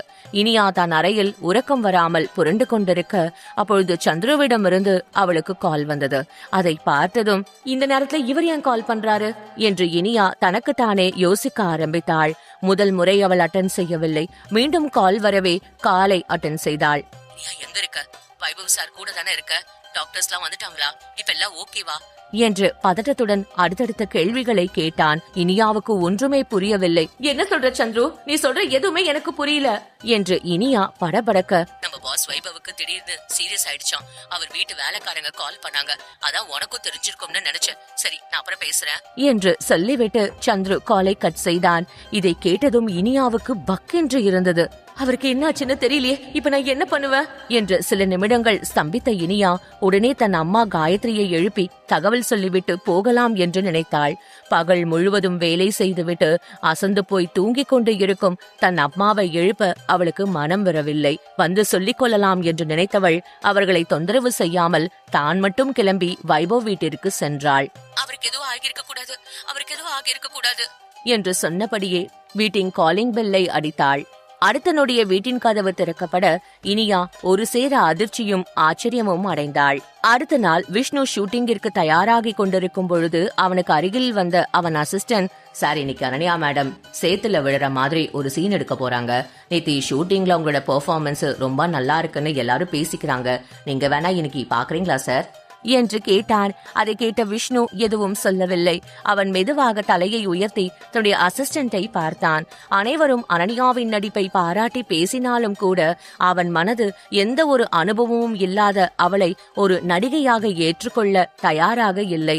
என்டர்டெயின்மெண்ட் கம்பெனியில் மேனேஜராக இருந்து சிஇஓவாக மாறியவள் அவரவர் தொழிலை அவரவர் செய்ய வேண்டும். அதுதான் அந்த தொழிலுக்கு கொடுக்கும் மரியாதை என்று நினைத்தான். ஆனாலும் ஸ்கிரிப்டை பார்க்காமல் அவள் எப்படி நடித்திருப்பாள் என்ற கேள்வி அவன் மனதுக்குள் இருந்து கொண்டே இருந்தது. அதை தெளிவுபடுத்திக் கொள்ள வேண்டும் என்று நினைத்த அவன், சரி, நானும் வர என்று தலையை அசைத்தான். அன்று என் உயிரே திரைப்படத்தின் ஸ்கிரிப்டை அகிலிடம் ஒப்படைப்பதாக சிவானி ஒப்புக்கொண்டு இருந்தாள். அதற்காக அகில் அவளை சிட்டிக்கு வெளியில் இருக்கும் ஒரு ரெஸ்டாரண்டிற்கு வர சொல்லி இருந்தான். அன்று இரவு முழுக்க சிவானி தூங்கவில்லை. அவளுடைய போர்ஷன் ஸ்கிரிப்ட் மட்டும்தான் அவளிடம் இருந்தது. மற்றபடி அந்த திரைப்படத்தின் முழு கதையும் அவளுக்கு தெரியாது. முழு ஸ்கிரிப்டை தன்னால் கொண்டு வர முடியவில்லை என்று கூறினால் தன் குழந்தையின் உயிருக்கு ஏதேனும் ஆபத்து ஏற்படுமோ என்று பயந்து போன அவள் தன்னுடைய போர்ஷனை மட்டும் வைத்து தானே ஒரு கதையை உருவாக்கி அதை இரவு முழுவதும் எழுதி முடித்தாள். அந்த ஸ்கிரிப்டை எடுத்துக்கொண்டு அகிலை சந்திப்பதற்காக அவள் அந்த ரெஸ்டாரண்ட்டுக்குள் நுழைந்தாள். அந்த ரெஸ்டாரண்டில் ஒரு சிலர் தவிர வேறு யாரும் இல்லை. அகில் இன்னும் வரவில்லை என்பதால் ஒரு ஓரமாக இருந்த டேபிளில் சென்று அவள் அமர்ந்து கொண்டாள். பேரர் வந்து அவளுக்கு என்ன வேண்டும் என்று கேட்கவும், நான் என்னோட ஃப்ரெண்டுக்காக வெயிட் பண்றேன், ஒரு காஃபி மட்டும் கொண்டு வாங்க, அவர் வந்த பிறகு ஆர்டர் பண்ணிக்கிறேன் என்று சொல்லவும் ஒரு காஃபியை கொண்டு வந்து கொடுத்துவிட்டு அவர் அங்கிருந்து கிளம்பினார். அவள் பிரபலமான நடிகையாக இருப்பதால் தன்னை யாரும் அடையாளம் கண்டுபிடித்து விடக்கூடாது என்பதற்காக தலையில் ஒரு ஷாலை போட்டு கழுத்தில் சுற்றி கொண்டவள் முகத்தில் மாஸ்கும் கூலர்ஸும் அணிந்து கொண்டு வந்திருந்தாள். ஆனாலும் அவளுடைய கார் மற்றும் அவளுடைய பாடி லாங்குவேஜை வைத்து அவள் நடிகை ஷிவானிதான் என்பதை அடையாளம் கண்டு கொண்ட தினமுரசு இதழின் ரிப்போர்ட்டர் சந்தோஷ் தனக்கு ஒரு ஹாட் நியூஸ் கிடைக்கப் போகிறது என்று மிகவும் ஆர்வத்துடன் அவளுக்கு அடுத்ததாக இருந்த ஒரு டேபிளில் அமர்ந்து கொண்டு தன்னுடைய மொபைலை பார்ப்பது போல் அவளை ரகசியமாக கண்காணிக்க ஆரம்பித்தான். என் உயிரே திரைப்படத்திலிருந்து ஷிவானி விலகிய விஷயம் அனைவருக்கும் தெரியும். இப்பொழுது அவள் யாருக்கும் தெரியாமல் ஊருக்கு ஒதுக்குப்புறமாக இருக்கும் இந்த ரெஸ்டாரண்டிற்கு எதற்கு வந்திருக்கிறாள், யாரை சந்திக்க போகிறாள் என்று தெரிந்து கொள்ள அந்த ரிப்போர்ட்டர் சந்தோஷுக்கு மிகவும் ஆர்வமாக இருந்தது. அதனால் தன் கண்களை வேறு பக்கம் திருப்பாமல் அவளையே கண்காணித்துக் கொண்டு இருந்தான். அடுத்த சில நிமிடங்களில் அகில் அங்கு வந்துவிட்டான். முதல் நாள் இரவு முழுவதும் லக்ஷ்மணனுடன் பாரில் குடித்ததில் அவன் கண்கள் இரண்டும் செக்க செவேல் என்று சிவந்து போயிருந்தது. ஷிவானி இதுவரை பலமுறை அகிலிடம் போனில் பேசியிருக்கிறாள். அவனுடைய பெயர் அகில் என்று சித்தார்த் சொல்லி அவளுக்கு தெரியும். மற்றபடி அவனை நேரில் பார்த்தது கிடையாது. ஒரே ஒரு முறை நேரில் பார்த்தபோது கூட அவன் தன்னுடைய முக்கால்வாசி முகத்தை மூடியிருப்பது போல மாஸ்க் அணிந்து கொண்டு வந்திருந்தான். இப்பொழுதும் அதே போலதான் வந்திருந்தான். உள்ளே வந்தவுடன் ஷிவானியை அடையாளம் கண்டு கொண்டு அவளுக்கு எதிரிலிருந்த சேரில் வந்து அமர்ந்தான். அவனை பார்த்தவுடன் தன்னுடன் தினமும் போனில் பேசியவன் அவன்தானா என்று ஷிவானிக்கு கொஞ்சம் குழப்பமாக இருந்தது. அவள் தன்னை சந்தேகமாக பார்ப்பதை கவனித்த அகில், என்ன ஷிவானி, எப்படி இருக்க? நான் சொன்ன மாதிரி ஸ்கிரிப்ட் எடுத்துட்டு வந்துட்டியா என்று கேட்கவும் அவன் குரலை வைத்தே அவன்தான் தன்னை இத்தனை நாட்களாக மிரட்டிக் கொண்டிருந்த அகில் என்று ஷிவானிக்கு தெரிந்துவிட்டது. உடனே அவள், எடுத்துட்டு வந்திருக்க என்று கூறியவள் தன்னுடைய ஹேண்ட்பேக்கில் இருந்த ஒரு கவரை எடுத்து அவனிடம் கொடுத்தாள். ஷிவானியை பார்க்க அகில் வந்த உடனேயே அவள் டேபிளுக்கு அடுத்து இருந்த டேபிளில் இருந்த ரிப்போர்ட்டர் சந்தோஷ் தன்னுடைய ஷர்ட் பட்டனில் பொருத்தியிருந்த பின்ஹோல் கேமராவையும் அத்துடன் இணைக்கப்பட்டிருந்த அதிநவீன வாய்ஸ் ரெக்கார்டரையும் ஆன் செய்தான். ஷிவானி மற்றும் அகில் பேசுவது அனைத்தையும் அந்த கேமரா ஆடியோ மற்றும் வீடியோவாக ரெக்கார்ட் செய்ய தொடங்கியது. ஷிவானி கொடுத்த கவரிலிருந்த ஸ்கிரிப்டை வெளியில் எடுத்து அதை புரட்டி பார்த்த அகிலின் கண்களில் பழிவாங்கும் வெறி அப்பட்டமாக தெரிந்தது. Very good, very good Shivani, சொன்ன வேலையை கரெக்டா பண்ணிட்ட என்று அவன் உற்சாகமாக சொல்லவும் அதை பார்த்த ஷிவானி, நீ இந்த ஸ்கிரிப்டை வச்சு நிஜமாவே டிவி சீரியல் எடுக்க போறியா என்று கேட்டாள். ஆமா, கண்டிப்பா எடுக்க போற. இந்த படம் இப்போ பாதியிலேயே நின்னு போச்சு. இப்போதைக்கு ஸ்டார் என்டர்டெயின்மெண்டால இந்த படத்தை கண்டினியூ பண்ண முடியாது. அவங்க திரும்பவும் வேற ஒரு ஹீரோயினை தேடி கண்டுபிடிச்சு முதல்ல இருந்து இந்த படத்தை எடுத்து முடிக்க எப்படியும் இன்னும் ஒரு 6 மாசத்துக்கு மேல ஆயிடும். அதுக்குள்ளார நான் இந்த ஸ்கிரிப்டை டெவலப் பண்ணிடுவேன். எங்க பாஸ் வெளிநாட்டுல இருந்து வந்து இங்க ஆரம்பிக்க போற என்டர்டெயின்மெண்ட் கம்பெனியோட முதல் ப்ராஜெக்டே இந்த டிவி சீரியல் தான். சித்தார்த்தும் அனன்யாவும் படத்தை ரிலீஸ் பண்றதுக்கு முன்னாடியே இது டிவி சீரியலா டெலிகாஸ்ட் ஆக ஆரம்பிச்சிடும். அதுக்கப்புறம் அவங்களால இந்த படத்தை ரிலீஸ் பண்ணவே முடியாது. அடுத்தடுத்து என்கிட்ட வாங்க போற அடியில share holders, investors, press, media முன்னாடி 2 பேரும் அசிங்கப்பட்டு அவமானப்பட்டு நிக்க போறாங்க. எப்படி என் பிளானு என்று அவன் மிகவும் பெருமிதமாக கூறினான். அகில் கூறியதை கேட்டவுடன் தினமுரசு பத்திரிகை ரிப்போர்ட்டர் சந்தோஷுக்கு தூக்கி வாரி போட்டது. தன்னுடைய ரசிகர் பாதிக்கப்பட்டதால் இந்த திரைப்படத்திலிருந்து விலகி இருப்பதாக கூறிய ஷிவானி இப்படி படத்தின் ஸ்கிரிப்டை திருடி கொண்டு வந்து யாரோ ஒரு முகமூடி அணிந்தவனிடம் கொடுத்து ஸ்டார் என்டர்டெயின்மெண்ட் கம்பெனிக்கு இவ்வளோ பெரிய துரோகத்தை செய்வாள் என்று அவன் எதிர்பார்க்கவே இல்லை. உயிரில் கலந்த உறவே திரைப்படத்தின் வெற்றியை தொடர்ந்து என் உயிரை திரைப்படம் அனைத்து தரப்பினரிடம் மிகுந்த எதிர்பார்ப்பை ஏற்படுத்தி இருந்தது. இப்படி அந்த திரைப்படத்தை பாதியில் நிறுத்தி அந்த ஸ்கிரிப்டை வைத்து டிவி சீரியல் தயாரித்து ஸ்டார் என்டர்டெயின்மெண்ட் நிறுவனத்திற்கு சித்தார்த்திற்கும் மிகப்பெரிய இழப்பை ஏற்படுத்த திட்டமிட்டு இருக்கும் மாஸ்க் அணிந்த நபரை பற்றியும் அவனுக்கு பின்னால் இருக்கும் அந்த மர்ம நபரை பற்றியும் தெரிந்து கொள்ள வேண்டும் என்ற ஆர்வம் சந்தோஷுக்கு அதிகரித்தது. தான் கவனிப்பது அவர்களுக்கு தெரியாத வகையில் மிகவும் ஜாக்கிரதையாக அவர்களை கண்காணித்துக் கொண்டிருந்தான். நீ ஆரம்பத்துல இருந்தே இததான் சொல்லிட்டு இருக்க. கண்டிப்பா உன் திட்டம் எதுவும் பலிக்க போறது இல்ல. ஏன்னா நீ யாரு, எதுக்காக இப்படிலாம் பண்ணிட்டு இருக்கேன்ற எல்லா விஷயமும் சித்தார்த்துக்கு தெரியும். கூடிய சீக்கிரமே அவர் உனக்கு மட்டும் இல்ல, வெளிநாட்டுல இருக்கிற உன்னுடைய பாஸுக்கும் சேர்த்து முடிவு கட்டுவாரு என்று நினைத்து கொண்ட சிவானி ஷூட்டிங் ஸ்பாட்டுக்கு அனன்யாவோட ரசிகர்கள் என்ற பேர்ல ரவுடிகளை அனுப்பி வச்சு அங்க பிரச்சனை பண்ணி இந்த படத்துல இருந்து என்ன விலக சொன்ன, அடுத்து படத்தோட ஸ்கிரிப்ட திருடிட்டு வந்து கொடுக்க சொன்ன. நீ சொன்ன மாதிரி நான் ஸ்கிரிப்டையும் கொண்டு வந்து கொடுத்துட்டேன். நான் செஞ்ச இந்த வேலை மட்டும் வெளியில தெரிஞ்சது, அவ்வளவுதான். இப்போ ரசிகர்களுக்காக இந்த படத்தை விட்டு விலகினதா என்ன தலையில தூக்கி வச்சு ஆடிட்டு இருக்கிற என்னோட ரசிகர்கள் என் முகத்துல காரி துப்பிட்டு போயிடுவாங்க. அப்புறம் இந்த இண்டஸ்ட்ரியில எனக்கு யாரும் சான்ஸ் கொடுக்க மாட்டாங்க. தயவு செஞ்சு இனிமே என்னையும் என் குழந்தையும் டிஸ்டர்ப் பண்ணாத என்று சிவானி சொல்லவும் அதை கேட்ட அகில், அத நீ நடந்துக்கிறத பொறுத்துதான் முடிவு பண்ணுவ. நமக்குள்ள நடந்த எந்த விஷயத்தையும் நீ சித்தார்த் கிட்ட மூச்சு கூட விடக்கூடாது. தப்பி தவறி என்ன பத்தியோ எங்க பாஸ பத்தியோ அவன்கிட்ட ஏதாவது சொன்னேன்னு தெரிஞ்சது, உன் குழந்தையோட பாடி கூட உனக்கு கிடைக்காது என்று மிரட்டினான். அதை கேட்ட சிவானி, நான் சொல்லனாலும் ஏற்கனவே சித்தார்த்துக்கு எல்லா விஷயமும் தெரிஞ்சிடுச்சு என்று மனதுக்குள் நினைத்து கொண்டு அவள் அங்கிருந்து கிளம்பினாள். சிவானி அங்கிருந்து கிளம்பியவுடன் அகில் தன்னுடைய மொபைலை எடுத்து லண்டனில் இருக்கும் தன்னுடைய பாஸ் சலீமுக்கு கால் செய்தான். அவன் போனை அட்டென்ட் செய்தவுடன், பாஸ் நீங்க சொன்ன மாதிரியே இந்த படத்தோட ஷூட்டிங் பாதியிலேயே நின்னு போயிடுச்சு. அதோட படத்தோட ஸ்கிரிப்டையும் சிவானி கொண்டு வந்து கொடுத்துட்டா என்று இங்கிலீஷில் கூறினான். அவன் கூறியதை கேட்டு மறுமுனையில் இருந்த நபர் என்ன சொன்னார் என்று சந்தோஷுக்கு தெரியவில்லை. அகில் பேசியது மட்டும்தான் அவனுக்கு கேட்டது. இல்ல பாஸ், அந்த ஷூட்டிங் கன்ஃபார்ம்டா பாதியிலேயே நின்னுடுச்சு. சிவானியோட குழந்தை நம்ம கண்ட்ரோல்ல இருக்கிற வரைக்கும் கண்டிப்பா அவ திரும்ப போய் அந்த படத்துல நடிச்சு கொடுக்க மாட்டா, நீங்க கவலையே பட வேண்டாம் என்று அகில் கூறினான். ஓகே பாஸ், நீங்க வந்த உடனே புதுசா ஒரு என்டர்டெயின்மெண்ட் கம்பெனியா ஆரம்பிக்கிறோம். நம்ம முதல் ப்ராஜெக்ட் இந்த என் உயிரே படத்தோட ஸ்கிரிப்ட வச்சு நாம எடுக்க போற மெகா சீரியல் தான் என்று அகில் உற்சாகமாக கூறினான். ரிப்போர்ட்டர் சந்தோஷ் இந்த ரெக்கார்டிங்கை வைத்து என்ன செய்ய போகிறான்? வெளிநாட்டில் இருக்கும் அந்த மர்ம நபர் யார்? அவன் எதற்காக அனன்யாவை பழிவாங்க நினைக்கிறான்? மேலும் தெரிந்து கொள்ள தொடர்ந்து கேளுங்கள். எபிசோட் 535. ஓகே பாஸ், நீங்க வந்த உடனே புதுசா ஒரு என்டர்டெயின்மெண்ட் கம்பெனியா ஆரம்பிக்கிறோம். நம்ம முதல் ப்ராஜெக்ட் இந்த என் உயிரே படத்தோட ஸ்கிரிப்ட வச்சு நாம எடுக்க போற மெகா சீரியல் தான் என்று அகில் உற்சாகமாக லண்டனில் இருக்கும் தன்னுடைய பாஸ் சலீமிடம் கூறினான். அதற்கு சலீம் என்ன பதில் சொன்னான் என்று இவர்கள் பேசுவது அனைத்தையும் தன்னுடைய பின்ஹோல் கேமராவில் பதிவு செய்து கொண்டிருந்த சந்தோஷுக்கு கேட்கவில்லை. நீங்க இந்தியாவுல காலடி எடுத்து வைக்கிற அந்த நாள் தான் சித்தார்த் அனன்யாவோட வாழ்க்கையில சந்தோஷத்துக்கு முற்றுப்புள்ளி வைக்க போற நாள். அந்த நாளுக்கு நான் இப்பவே காத்திருக்க ஆரம்பிச்சிட்டேன் என்று அகில் கூறினான். ஓகே பாஸ், அதெல்லாம் நான் பாத்துக்கிறேன். நீங்க எப்ப பாஸ் வரீங்க என்று அகில் கேட்கவும், okay boss, okay next month உங்களோட வருகைக்காக நான் இப்பவே காத்திருக்க ஆரம்பிச்சிட்டேன் என்று சொல்லிவிட்டு போனை கட் செய்தான். அகில் போனில் பேசிக் கொள்வதையும் சேர்த்து சந்தோஷ் தன்னுடைய பின்னோல் கேமராவில் ரெக்கார்ட் செய்தான். அகில் அங்கிருந்து கிளம்பியவுடன் கேமராவை ஆஃப் செய்த சந்தோஷ் தன்னுடைய வீட்டிற்கு கிளம்பினான். அங்கு சென்று கேமராவை லேப்டாப்புடன் கனெக்ட் செய்து பிளே செய்து பார்த்தான். மாஸ்க் அணிந்த நபரும் சிவானியும் பேசிக் கொள்வது, சிவானி தன்னுடைய பேக்கில் இருந்து ஸ்கிரிப்டை எடுத்துக் கொடுப்பது ஆகிய அனைத்தும் வீடியோ ஆடியோவாக தெள்ள தெளிவாக பதிவாகி இருந்தது. இதை தான் வேலை செய்யும் பத்திரிகையில் வெளியிடலாம் என்று அவன் முதலில் யோசித்தான். அப்படி செய்தால் இந்த மாஸ்க் அணிந்தவனின் பின்னால் இருக்கும் மர்ம நபரை கண்டுபிடிக்க முடியாமல் போய்விடும் என்று நினைத்தவனுக்கு உடனே ஸ்டார் என்டர்டெயின்மெண்ட் நிறுவனத்தில் PR டிபார்ட்மெண்டின் டைரக்டராக இருக்கும் பிரபாகரனின் ஞாபகம் வந்தது.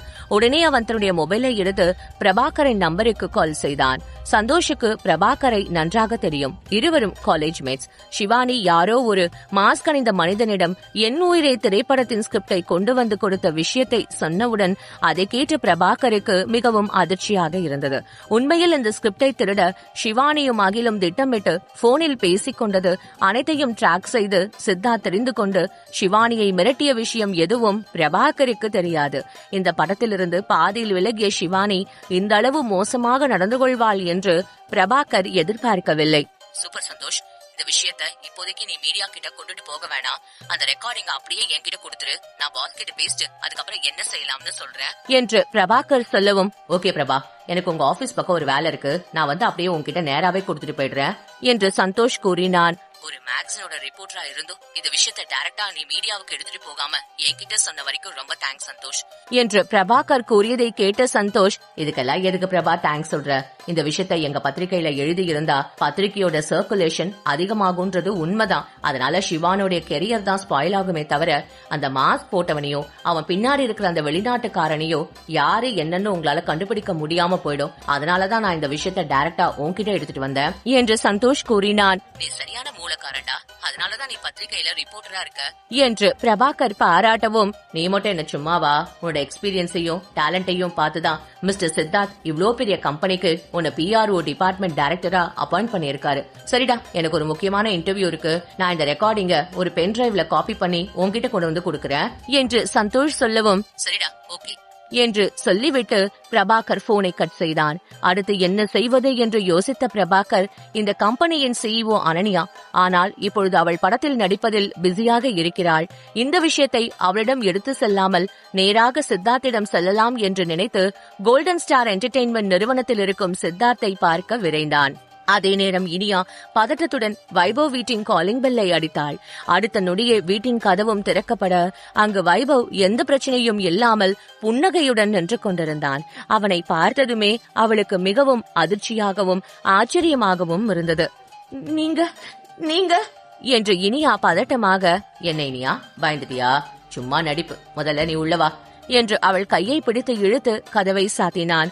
உடனே அவள் வைபவின் கையை உதறிவிட்டு அவனை முறைத்து பார்த்தாள். அவளின் கண்களில் கோபம் ருத்ர தாண்டவம் ஆடிக்கொண்டிருந்தது. அவள் கோபமாக இருப்பதை பார்த்த வைபவ், இனியா நீ கோபமா இருக்கன்னு எனக்கு தெரியும், ஆனா நான் சொல்றத கேளு என்று மெல்ல அவளின் கையை பிடிக்க போக அவள் மீண்டும் தள்ளி போனாள். நீங்க என்ன செஞ்சுட்டு இருக்கீங்க?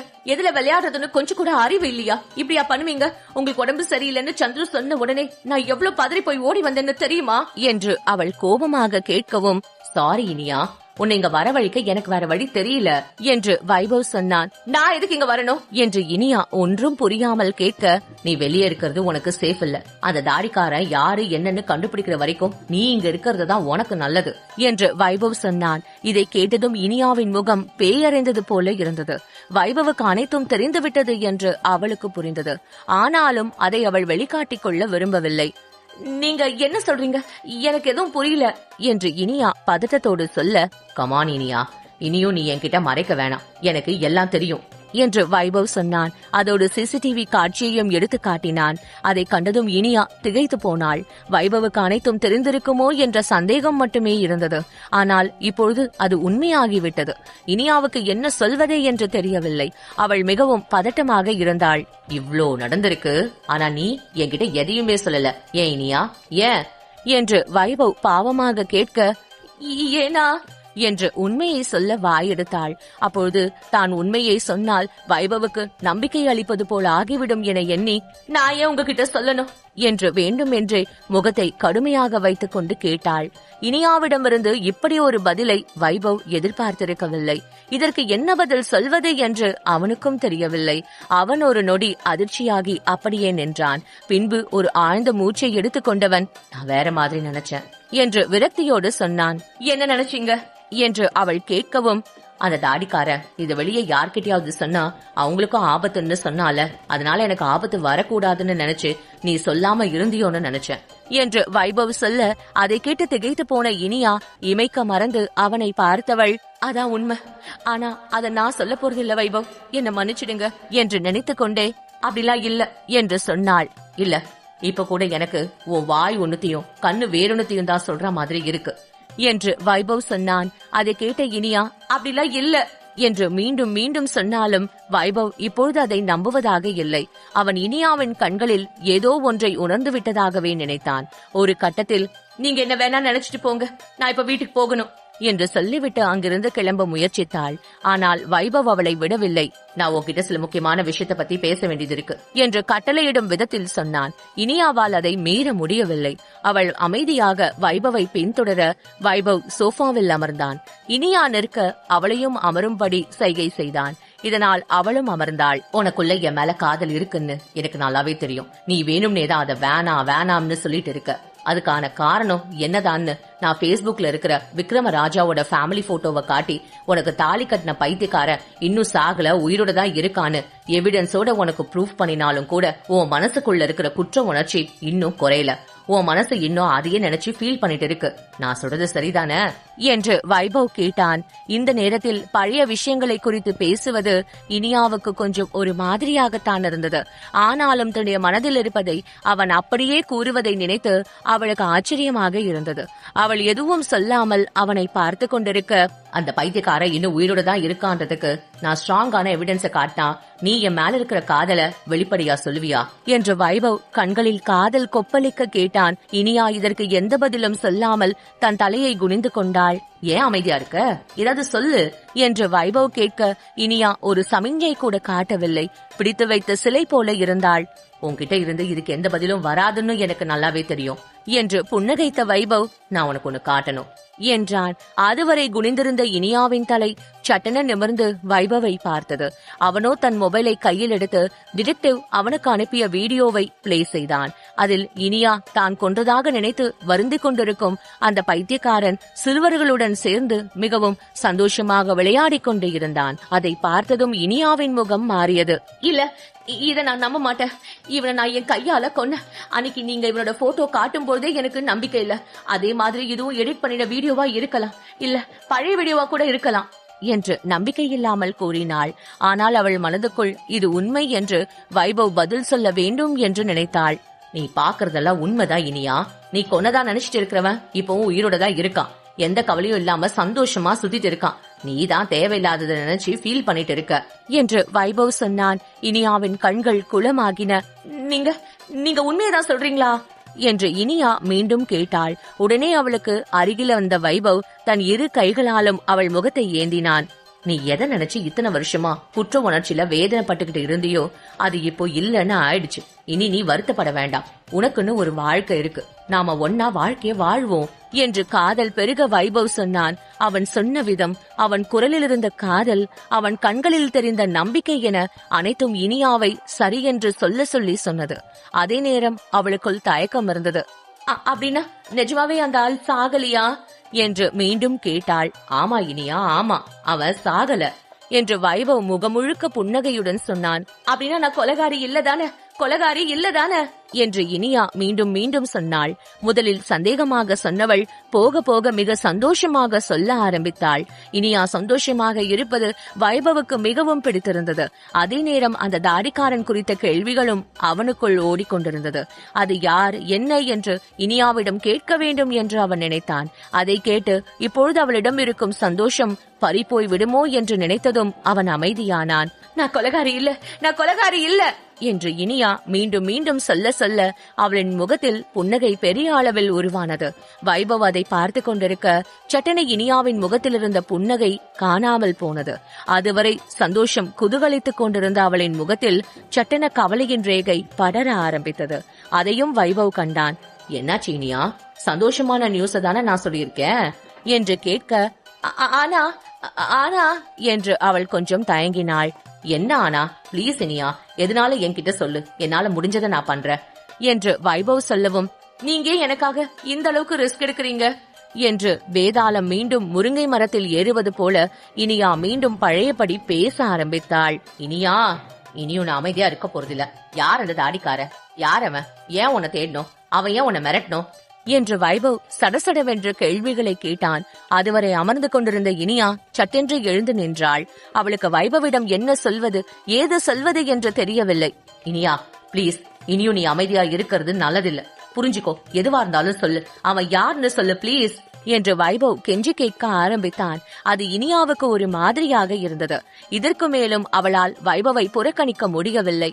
அவன் யாருன்னே எனக்கு தெரியாது, அவன் ஏன் இப்படி பண்றான்னு எனக்கு தெரியாது, நேத்து நைட் கூட அவன் எனக்கு கால் பண்ணா என்று இனியா அழுது கொண்டே சொல்லவும், அவன் என்ன சொன்னா என்று வைபவ் ஆச்சரியத்தோடு கேட்டான்.